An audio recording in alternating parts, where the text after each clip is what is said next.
Ok, thì trong video ngày hôm nay mình sẽ chia sẻ với các bạn một kỹ năng chuyên sâu là các bạn sẽ hiểu sâu hơn về cái bản chất của interest. Bản chất của interest, Facebook nó đang hỗ trợ mình target. Thì interest ở đây nó là sở thích. Thì các bạn sẽ hiểu xem là nhóm đối tượng mà mình đang hướng tới là nhóm đối tượng nào, liệu có tiềm năng hay không, liệu nó có hiệu quả hay không. Nhiều khi mà các bạn đang target vào một cái sở thích mà lại toàn đối tượng rác mà không hiệu quả thì điều này gây lãng phí ngân sách cho các bạn rất là nhiều. Và mình sẽ hướng dẫn cho các bạn cách để target được tệp đối tượng nhỏ hơn, chuyên sâu hơn và nó hiệu quả hơn.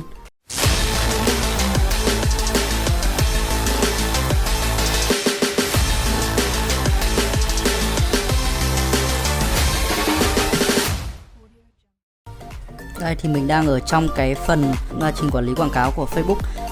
Mình chưa làm cái gì cả đó, và mình đang để location là ở Việt Nam và độ tuổi mình để mặc định. Thì lúc này Facebook nó sẽ đưa ra cho mình cái số lượng người có thể tiếp cận, đó chính là khoảng 58 triệu người. Thì lúc này mình sẽ nhập một cái interest bất kỳ để mình thử target vào một cái nhóm đối tượng bất kỳ, xem là cái nhóm đối tượng này nó sẽ đến từ đâu. Ở đây thì mình có thể là mình sẽ nhập một cái interest như là thời trang cao cấp đi.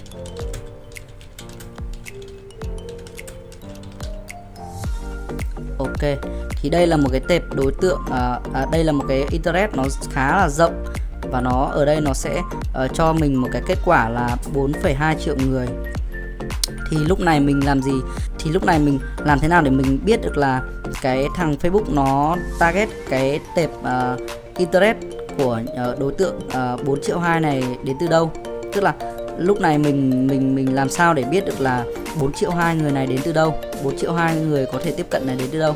Thì mình sẽ sử dụng cái công cụ của Facebook hỗ trợ, đó chính là công cụ Audience Insight. Thì lúc này các bạn vào Audience Insight, các bạn có thể truy cập bằng Google, các bạn có tìm kiếm Audience Insight thì nó sẽ ra được cái trang như thế này. Thì mình sẽ nhập ở đây là thời trang cao cấp.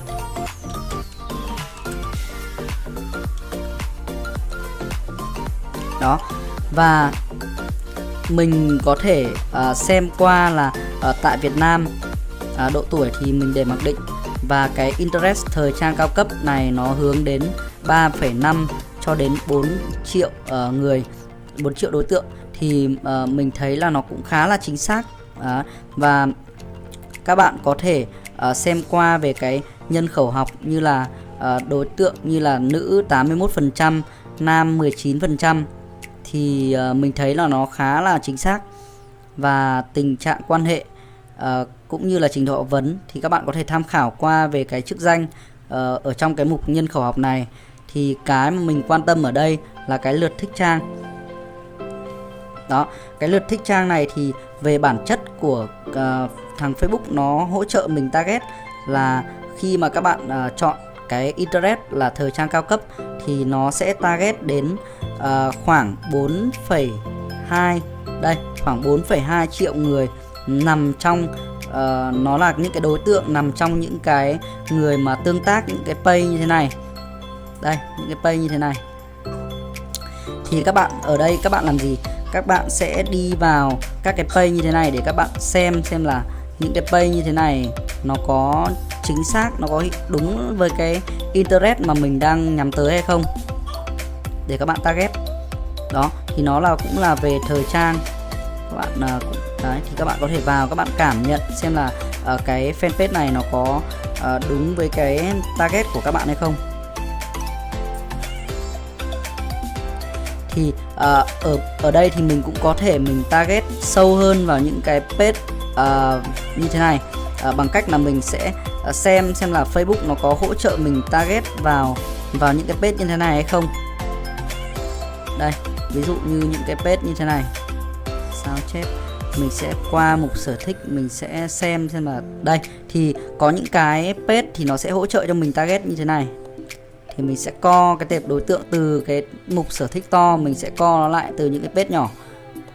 Đây thì lúc này cái đối tượng của nó xuống còn 1 triệu đến 1,5 triệu. Thì lúc này các bạn sẽ vào những cái page như thế này để các bạn cảm nhận xem là những cái page này nó có đúng với cái đối tượng, đúng với cái interest mà các bạn lựa chọn hay không. Đấy thì các bạn có thể vào sâu hơn vào những cái interest mà nó gợi ý ở dưới này. Đây, các bạn có thể vào từng trang, để các bạn cảm xem là nó có đúng với cái interest mà các bạn chọn hay không, tức là nó có chính xác hay không. Đó, thì các bạn có thể vào từng trang. Thì cái này thì mỗi người một ngành nghề, thì cái này các bạn cũng có thể ở trong những cái ngành nghề nào thì các bạn cũng có thể tự cảm nhận ở cái ngành nghề đấy để các bạn chạy nó hiệu quả. Đấy, như mình thì mình sẽ không chạy vào những cái page như thế này, và mình sẽ chạy vào những cái tương tác. Mình sẽ chọn một cái interest khác xem là nó có chính xác hay không nhá. Thì ở đây mình sẽ chọn một cái interest như là mỹ phẩm. Nó là một cái interest khá là rộng, nó khá là chung. Đó, thì nó sẽ ra khoảng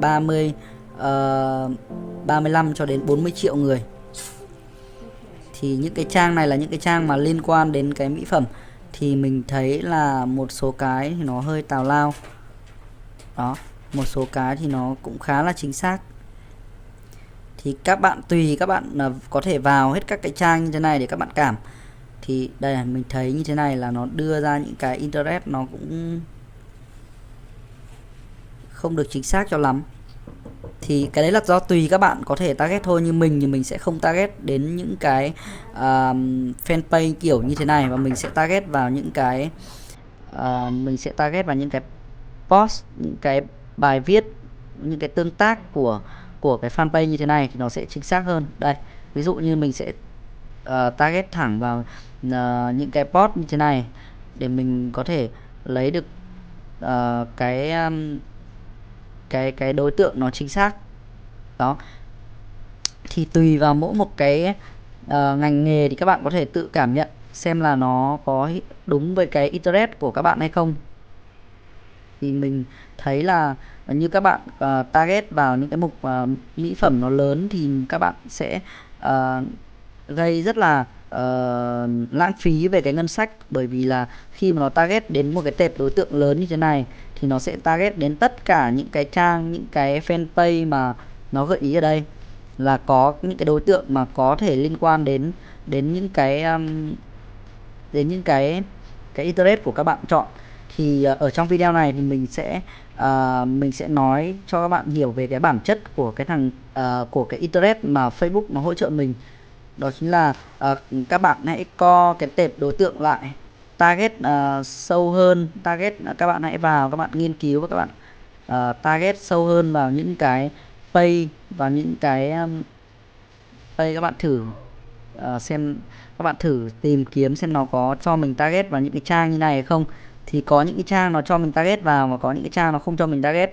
Thì mình sẽ dùng những cái công cụ để mình có thể là target thẳng vào những cái trang này để mình có thể là tiết kiệm được ngân sách và mình chạy quảng cáo một cách hiệu quả.